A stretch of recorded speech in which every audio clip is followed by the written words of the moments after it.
ஹரம பார்வதி பதையே அரகர மகாதேவா. ஜெய் ஆதிபராசக்தி மாதாஜி கி ஜெய். சர்வமங்கள மாங்கல்யே சிவே சர்வார்த்த சாதகே சரண்யே திரியம்பகே கௌரி நாராயணி நமோஸ்துதே. அன்பார்ந்த பக்தி ஒளி நேயர்களுக்கு சுவாமிநாத சாஸ்திரி அனந்த கோடி நமஸ்காரம்.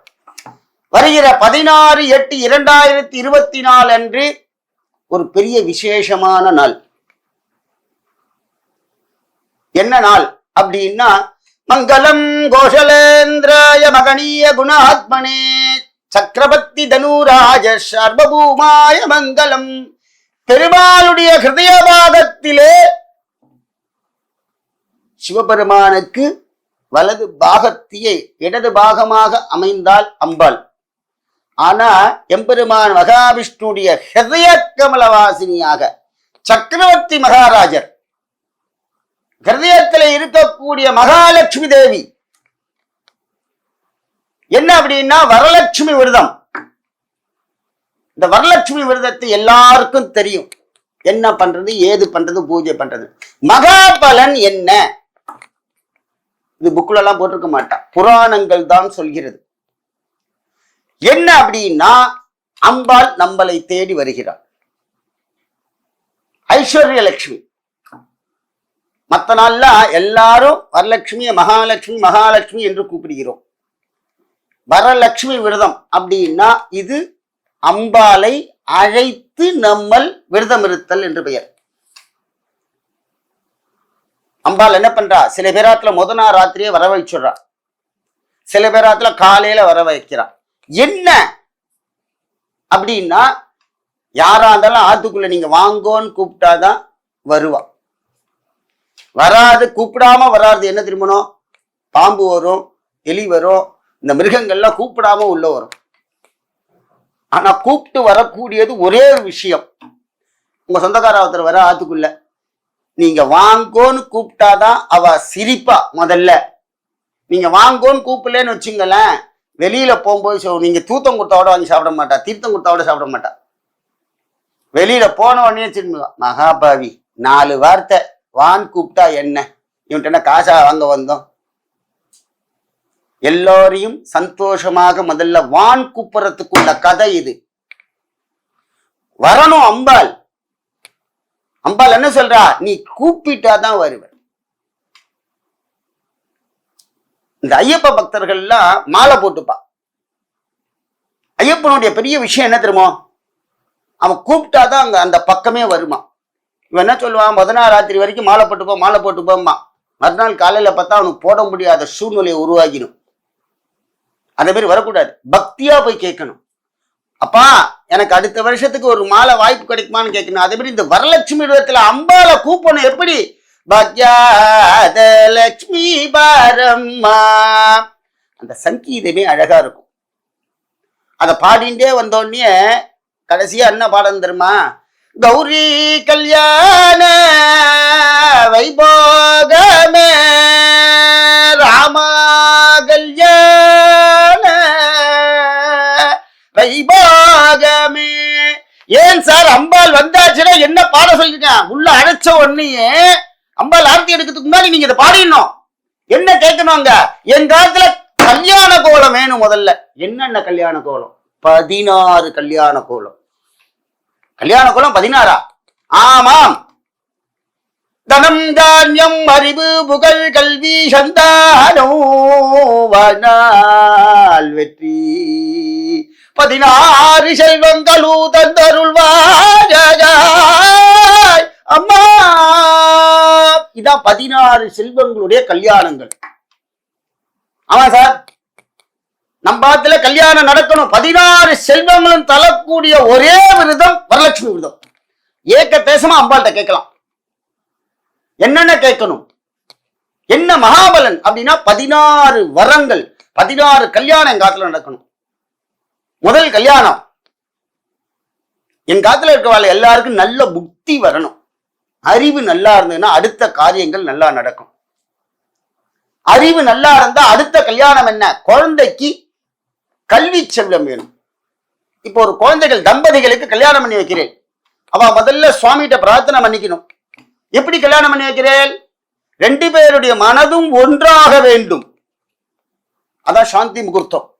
அங்க மனங்கள் இணையணும். அவ 2 பேரும் புரிஞ்சுப்பா. அந்த காலத்துல யாரும் மாப்பிள்ளையும் பொண்ணு பார்த்ததில்ல, பொண்ணு மாப்பிள்ளையும் பார்த்ததில்ல.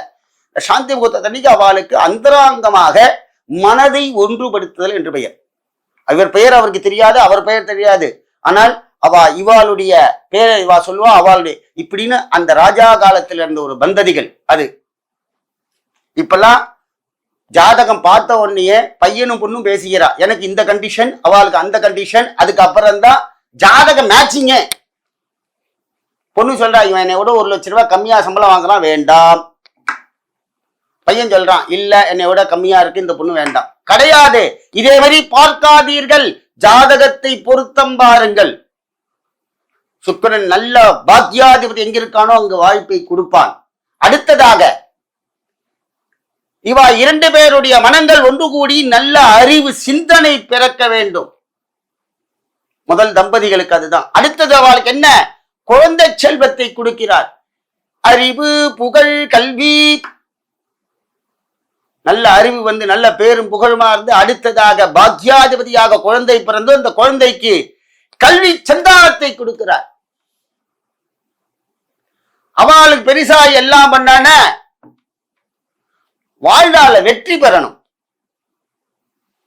அதுக்கு அம்பாள் அனுகிரகம் பண்ணா. எதுக்காக? அது ஒவ்வொன்னா சொல்லின்னு போனோம்னா நிறைய வந்துடும். அந்த 16 செல்வங்களை வைத்துக்குள் இருக்கிற ஒரே மகாதேவி வரலட்சுமி. இந்த வரலட்சுமி ஆத்துக்கு அழிச்சு வந்தோடனே அம்பாள கலசத்துல பூஜை பண்றா. வேத விற்பனர்கள் சாஸ்திரிகள்லாம் வந்து பூஜை பண்ணி கொடுப்பா.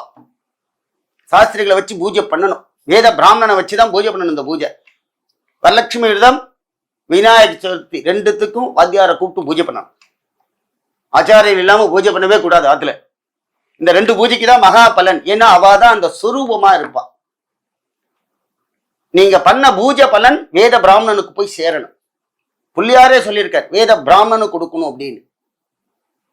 ஏன் அப்படிங்கிறது மகா பலன்ல வரும்.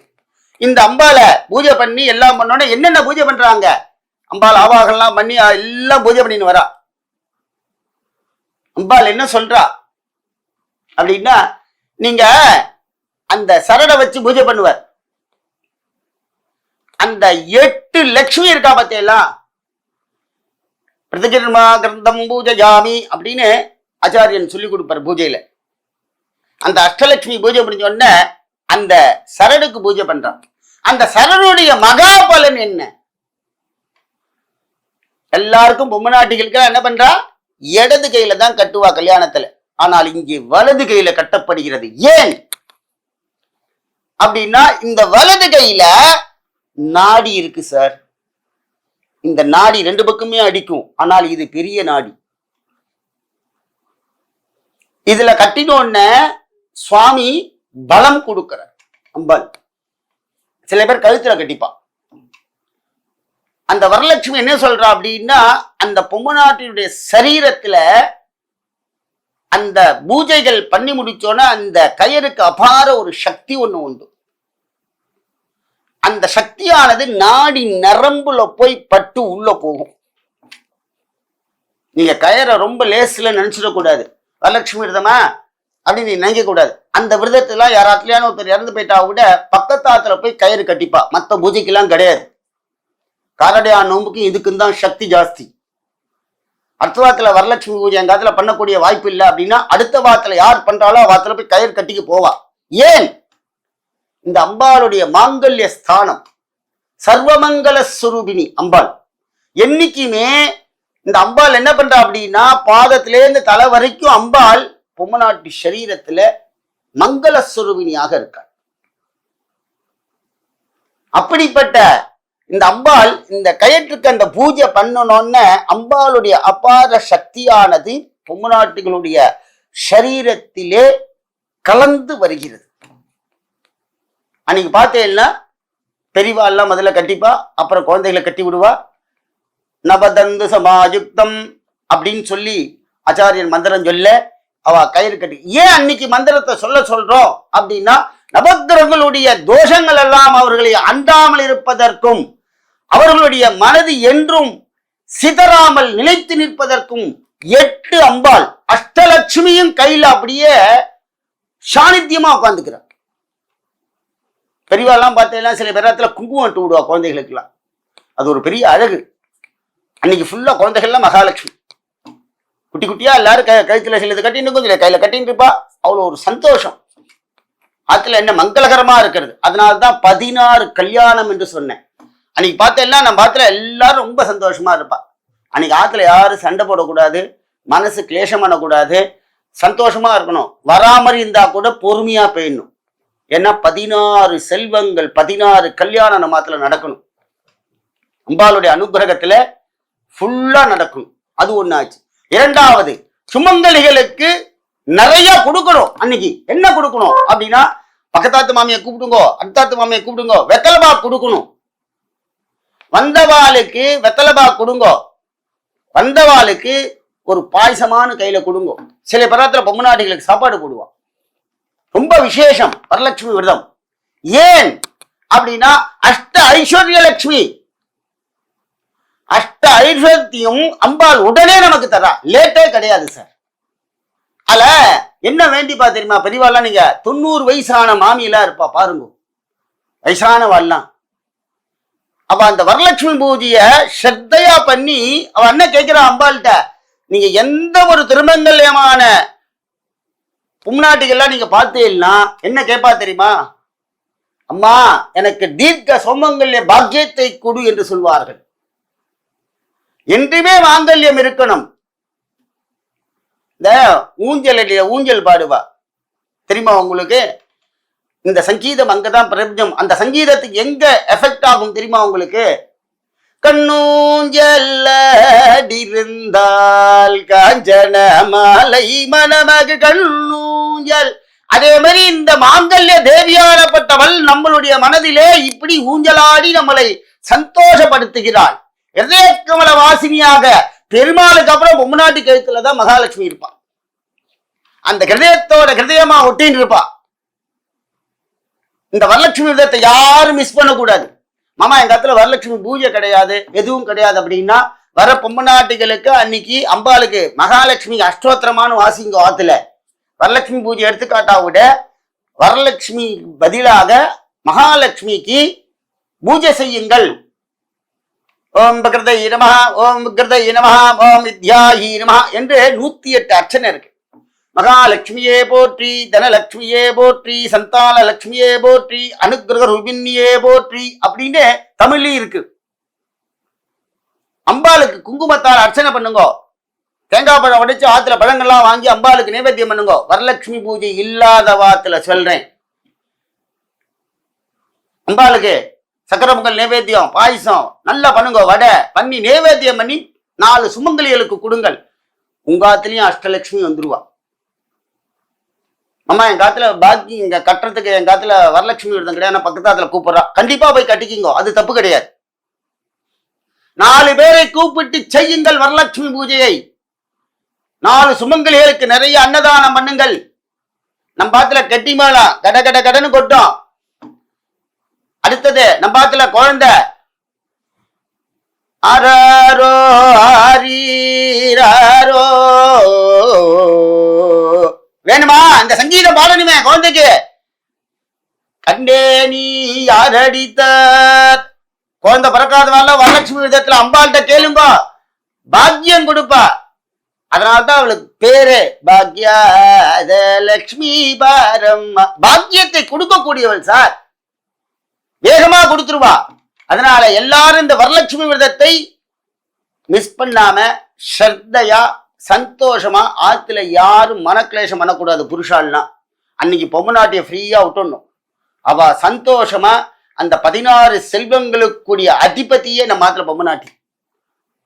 அவளுக்கு மனசுல ஒத்து வரா மாதிரி நம்ம அவளுக்கு உதவி செய்து எல்லாம் பண்ணும். இதுல இன்னொரு விசேஷம் என்ன அப்படின்னா, அம்பாளுக்கு பிரீத்தியான நைவேத்தியங்கள்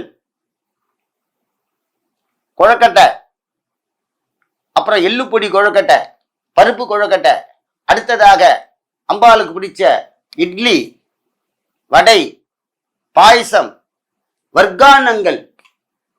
அம்பாள் அப்படி சாப்பிடுவாளாம். நம்ம பாத்திர வந்து சாப்பிடணும். அம்பாளை கூப்பிடுங்க. அப்படி கூப்பிட்டால் அம்பாள் நம்ம பாத்துல உட்கார்ந்துட்டு நம்ம பார்த்து குழந்தைகளுக்கு கல்யாண பாக்கியம், குழந்தை பாக்கியம். நமக்கு முதல்ல என்ன வேணும்? பூர்ணாபிஷேகம் பண்ணணும். நம்ம கொள்ளு பேரெல்லாம் பூர்ணாபிஷேகம் பண்ணணும். கனகாபிஷேகத்துக்கு மேல ஒரு அபிஷேகம். அப்ப என்ன, அரோக திடகாத்திரமா ஆத்துக்கார் இருக்கணும். புருஷாளுக்கெல்லாம் பெரிய விஷயம் என்னன்னா, நம்ம ஆத்து மாமிலாம் பூஜை பண்ற ஸ்ட்ரென்த் நமக்கு வரும். அவ எப்படி பக்தியா பூஜை பண்றாலும் நம்ம நல்லா இருக்கணும் ஆசைப்படுறவா. அதனால எல்லாரும் இந்த வரலட்சுமி விரதத்தை சித்தியா பொம்நாட்டிகள்லாம் பூஜை பண்ணி லோகக்ஷேமம் நல்லா இருக்கணும்னு அம்பாளை பிரார்த்தனை பண்ணிட்டு, எல்லாம் இல்ல அம்பாளுடைய அனுகிரகம் பெருமா இருக்கணும். ஜெய் ஆதிபராசக்தி மாதாஜிக்கு ஜெய்.